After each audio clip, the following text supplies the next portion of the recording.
well sought after, but he didn't need just anyone. He needed someone who was efficient, intuitive, and well-versed in all aspects of the company.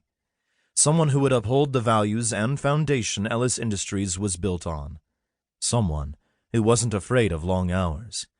Most of all, Sam needed someone he could trust. He opened the quarterly statement for the Cape Stars amusement park. The new coaster would launch in less than a month, and he needed to be on site to ensure everything was proceeding smoothly, efficiently, and most of all, safely. Ellis Amusement Industries had a stellar safety record, and he would be damned if they lost it under his watch. The numbers ran together, and nothing made sense.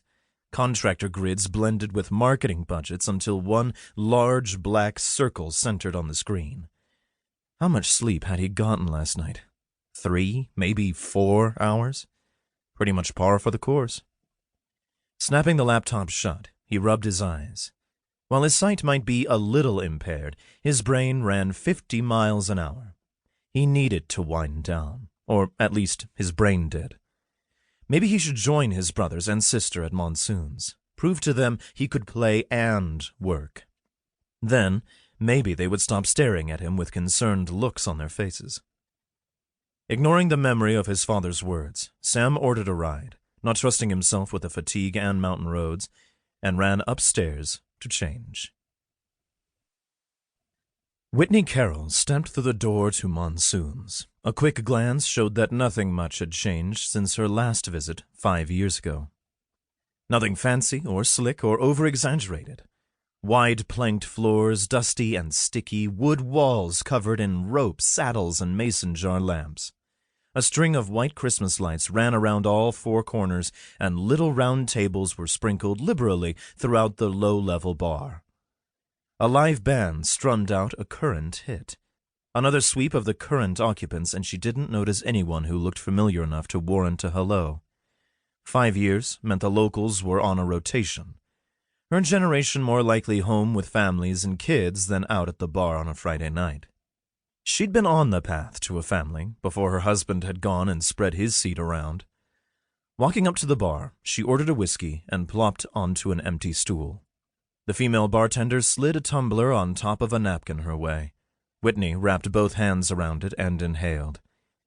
It had been a long week of humbleness, and tonight she would forget about starting over and her lack of a job or a home, or really anything a 29-year-old woman might have by now.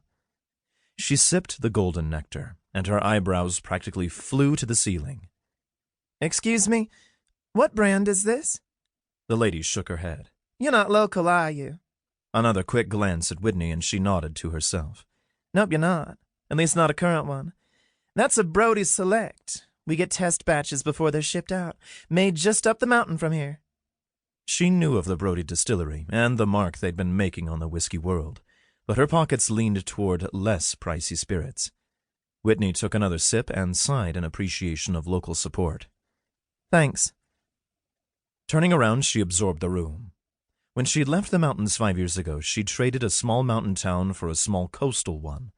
But most small towns operated the same, especially if they relied heavily on tourist dollars, as Gatlinburg did.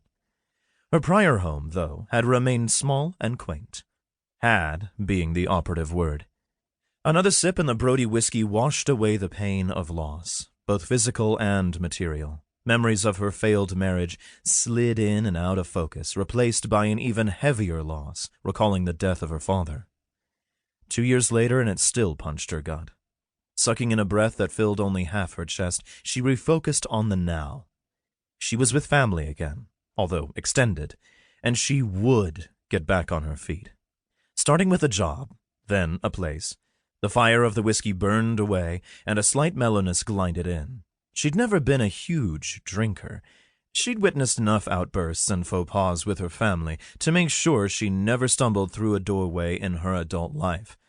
But a drink here and there always allayed whatever concern had driven her to the bar in the first place. Tonight she needed a break from her current reality, and she had promised her cousin she would meet him here. The door opened, bringing with it a crush of people. The entire bar froze for the barest of a second. Then people engulfed the trio who'd come in, handing them drinks. Whitney stretched to her right to see...